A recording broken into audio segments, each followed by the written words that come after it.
In this section, we're going to talk about how to control a moving light. Now this is where we introduce a couple of different new commands on the console. The first one being soft key 8, which is fixture. A moving light now is considered a fixture on the desk, and that's going to be the term we use. So if I want to grab my first fixture that I programmed in, I hit soft key 8, fixture, and my command prompt will say select fixture numbers, and I'm going to pick the first fixture.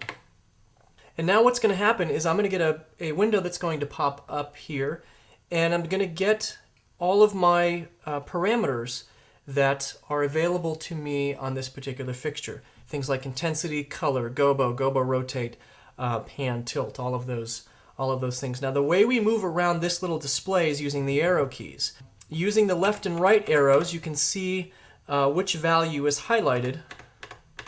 Right now it's intensity. That is the value that is going to be active on my trackpad. So if I've got intensity highlighted and I roll the trackpad, you can now see that my intensity is going to be affected here.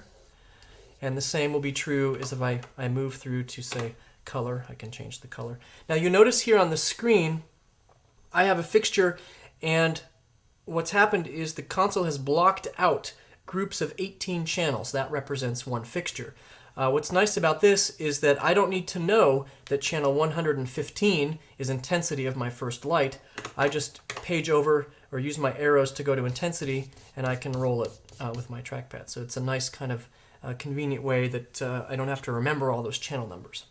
So using the left and right arrows, we'll move through my encoders using the various options here. When I get all the way over to TX and TY for pan and tilt, that's trackpad X and trackpad Y. What's nice about this is pan and tilt will run together on the trackpad. So I have, my panning here and my tilting here on my trackpad, which is nice because I can get the two working together and I can actually move the light around.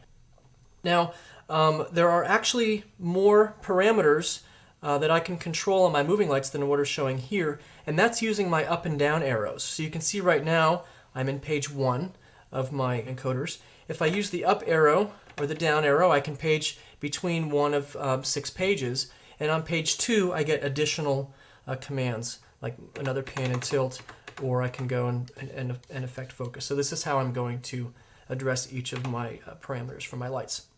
If I want to grab more than one fixture, it's just like I would a channel. I hit soft key 8 for fixture, and I could say 1 through 4, and now I've got all of them, and I can page to intensity, and I can bring the intensity up of all of my units. I can go to color and adjust the color of all of my units and so on and so forth. And I'm just grabbing all of these parameters individually. Once I have the moving lights set where I want them, I can simply say record this as Q 40, and now I've got the moving lights running in Q40, just as I would a conventional light, but it's recording all of the information like pan and tilt and color for that. So that is how you grab control of the moving lights once you have them patched, and then you just program them into your show as you would any other light.